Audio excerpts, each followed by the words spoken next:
Now I'm going to explain how to set up the Q Box system for measuring insect respirometry, so with an organism. We will be using one of the smaller chambers. You will notice there are two chambers in your Q Box package, a large G115 chamber and a small one G117 chamber. The G117 chamber is a variable volume chamber. It's got two ends which are removable. There's an O-ring which you can lightly coat with some vacuum grease supplied with the chamber so it moves smoothly. The plunger end of the chamber can be adjusted up and down to decrease the volume of the chamber. So depending on the size of your animal, on your insect, you can make it smaller or larger, and minimizing the volume of the chamber relative to your animal is important for good resolution of the system. So in order to connect the chamber, first we have to make sure that we have the DCU solenoid in place. So the DCU solenoid has 4 ports, and these ports have connections which are easily removable through either push or pull system.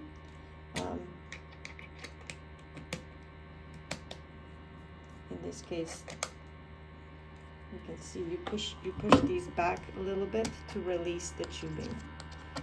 Okay, so you have from chamber and to chamber ports, and then from flow and to analyzer ports. You will notice that the lure connectors on the end of these ports are different depending whether the gas is going in or going out. The female connection looks like this, and it's connected to a port which is taking gas in. The male connector looks like this, and it is connected to a port which takes gas out. So to connect the DCU to the plumbing of the system, we still have the gas pump taking gas from our bag and then delivering it to the flow monitor. But the flow monitor connection needs to be now connected to the port which says from flow. You may have to use additional pieces of tubing which are provided in your kit to make this connection. Okay, we have a chamber, to chamber and from chamber, and that's, again, you may have to use some extra pieces of tubing. In this case, I already have one connected here. So the gas is delivered here from the solenoid, and then leaves from the gas chamber and is connected here. And from analyzer or to analyzer connection, this delivers gas to the CO2 analyzer and the flow monitor. So where before we were connecting flow monitor directly to the drying column and CO2 analyzer, now this is connected to our DCU controller. And again, you may need to use another piece of tubing. Depends how far you need to have your chamber from the system. If you're doing any temperature treatments, you may need to use much longer pieces of tubing, but for this application, I have things close together. The other thing that's important to add here is our temperature probe. The temperature probe should be placed inside this chamber. There's a hole. You can see it coming out on the other side. You don't want it poking the animal too far, so you just want it slightly out of the hole. And there's a small sleeve with O-rings that you can use to place that probe in position. And it's important that you push these O-rings into the groove where the probe goes, so you create a good seal. If for whatever reason you find that there is still a leak in the system, we do provide what we call a Cubitac. It's a blue tacky material which can stretch, and it's a great sealant if you discover any leaks in the system due to whatever, maybe you're using your own chambers. This material is reusable, and you can put that around, place that may have the leak. But it's important to have this probe placed inside the hole. If you are not measuring temperature or don't want the probe in there, then it's important the probe is plugged by a small plug, which we provide as well with each chamber. It's a small stainless steel plug which fits exactly in that hole. It has O-rings that you push in to seal the hole.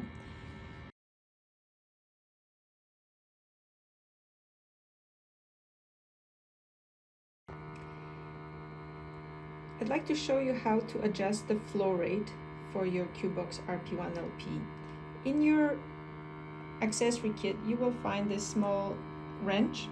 This wrench is there for the purpose of loosening up a locking ring, which is at the bottom of these needle valves. You can see that the locking ring is going up and down loosely. When it's all the way down, you can tighten it with this little wrench.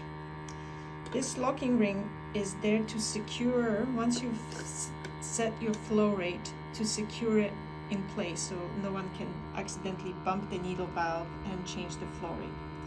We recommend that you change your flow rate using the flow monitor valve only. The gas pump valves will already be set up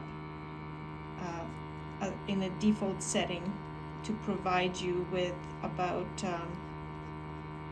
700 mils per minute flow rate going to the system, and you would adjust the needle valve of the flow monitor to meet the flow rates required.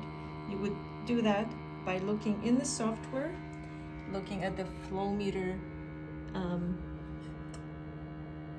meter box, and you would adjust your flow by moving the needle valve to the right or clockwise to reduce the flow. See, right now it's down to 0, or anti-clockwise to increase the flow rate. Once you've set up your flow rate to what you want it to be, in order to prevent it from changing, you would take that locking ring first with your hand, tighten it down, and with this little wrench adjust it further so it's locked in place, and now the valve cannot be changed and your flow rate is going to stay stable. So in this case it's set to 246 milliliters per minute, and it cannot be changed. In your accessory kit, you also have a water trap for condensing ice bath. This water trap is just a small tube with the gas in and the gas out ports. And the purpose of this tube is when you're dealing with organisms that are producing a lot of water vapor, it's a good idea to remove some of this water vapor from the gas before it enters the drying column and the gas analyzers. This way you can save your drying column and have the dry ride last longer. The way that you would connect this tube is, you can see the in-port with the female lure has a long tube going to the bottom. You would connect the in-port to your flow monitor output, or in case when this is connected with the solenoid, to the output of 2 analyzers, and you would have to use a longer piece of tubing to do this. You would connect that to your tube, and then the output would be connected directly to your drying column. In this case, again, you would need a longer piece of tubing to bring these two together. And the idea is that this condensing tube would sit in an ice bath. Ice will make the gas cold, and it will condense any moisture. The moisture would fall to the bottom of the test tube, and the gas that leaves the tube would be much drier. It would enter your drying column, and it will not use up the dry ride as quickly. So this would be sitting in an ice bucket. So it's one way to prevent your drying column from getting used up too fast.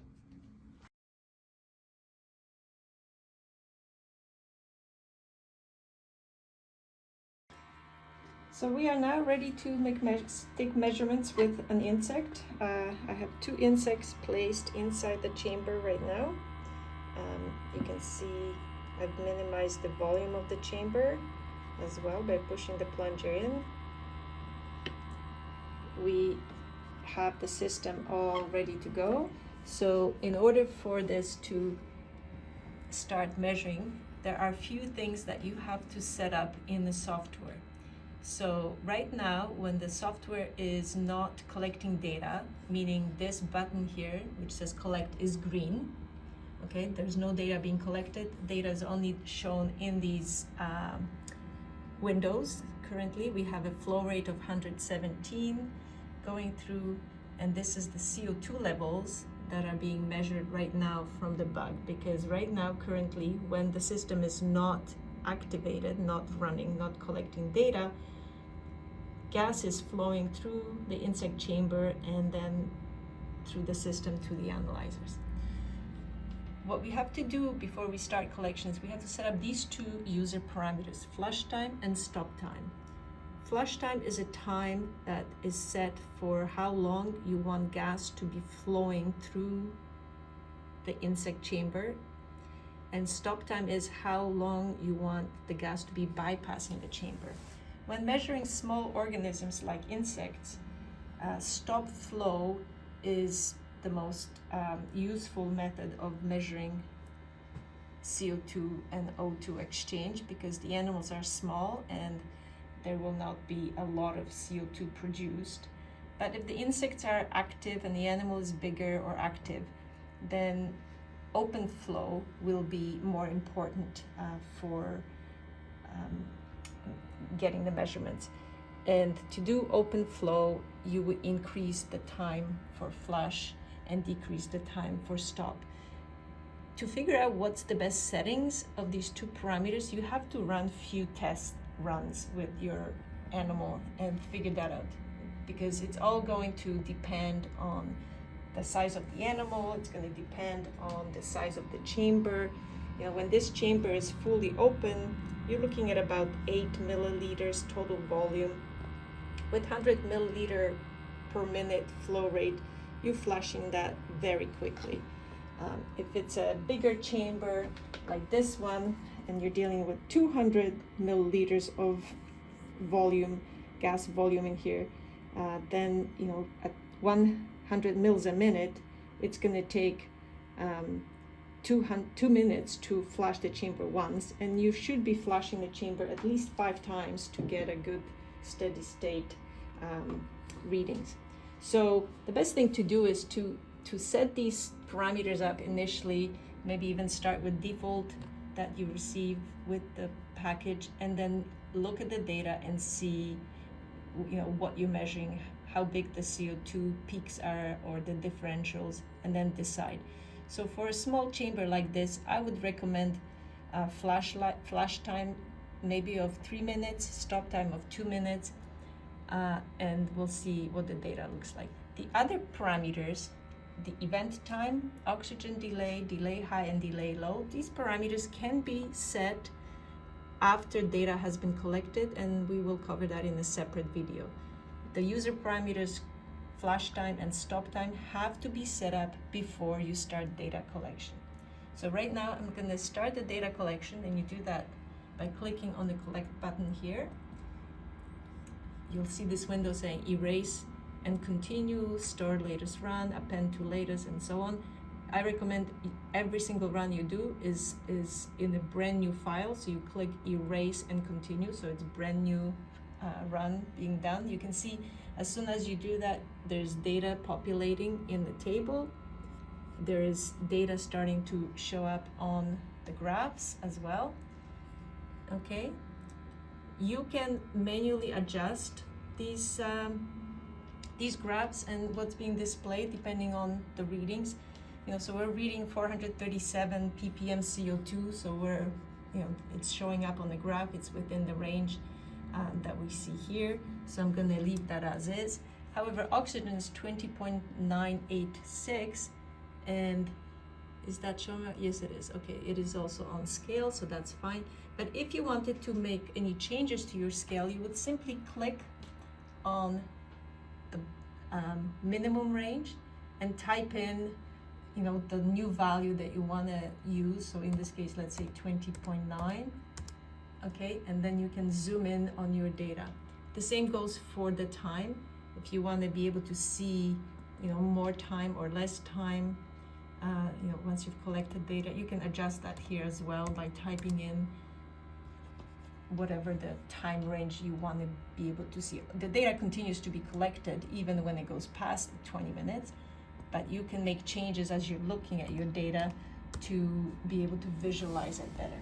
So we're going to let this run for a few cycles so we can get a good idea of whether the parameters that we've selected are correct, and we'll adjust accordingly.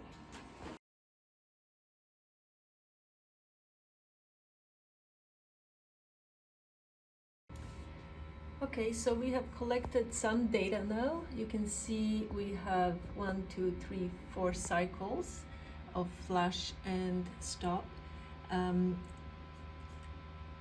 The PWM indicates whether the system is in flash or in stop. When PWM is 1, it is in the stop flow mode. When it is 0, it's in flash mode. And PWM is plotted on the right side of this graph here. So whenever this red line here is at 0, that means it's flashing. When it's at 1, it's in stop flow.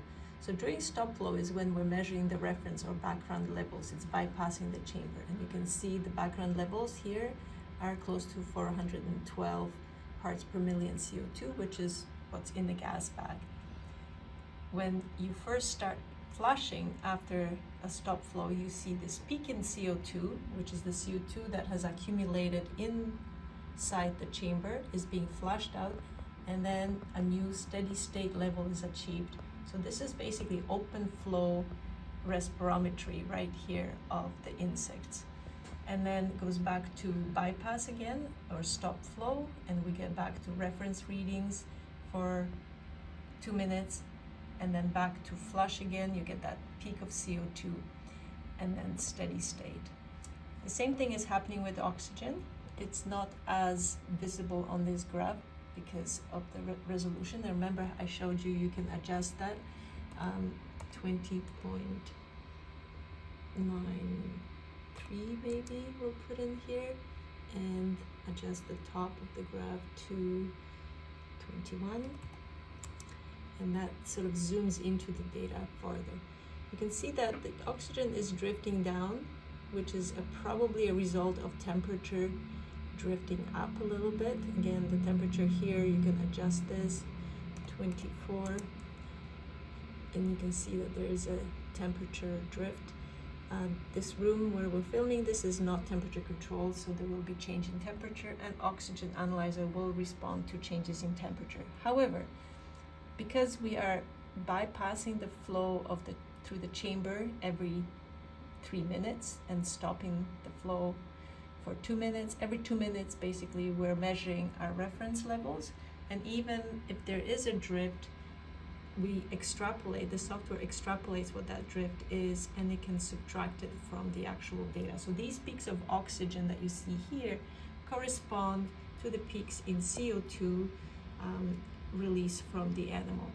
And later on I will go through how to analyze this or how to look at this data further. In here, this part of the graph shows us differential CO2 and differential oxygen. So already data that's been corrected for whatever background levels we have. And you can see that we're getting peaks of about 200 ppms from these insects, both in CO2 and in oxygen, just over 200 ppms.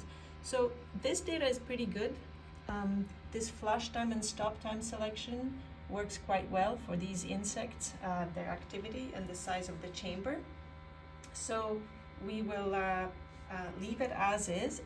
I will now show you how to look at the data further, because this experimental file contains more than one page. I'm going to stop data collection by clicking stop, and the data has stopped now.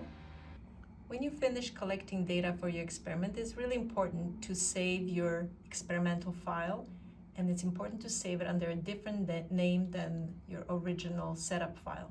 To do this, you go to File, Save As, select the location, and then put in your name of your experimental file, in this case test, and save.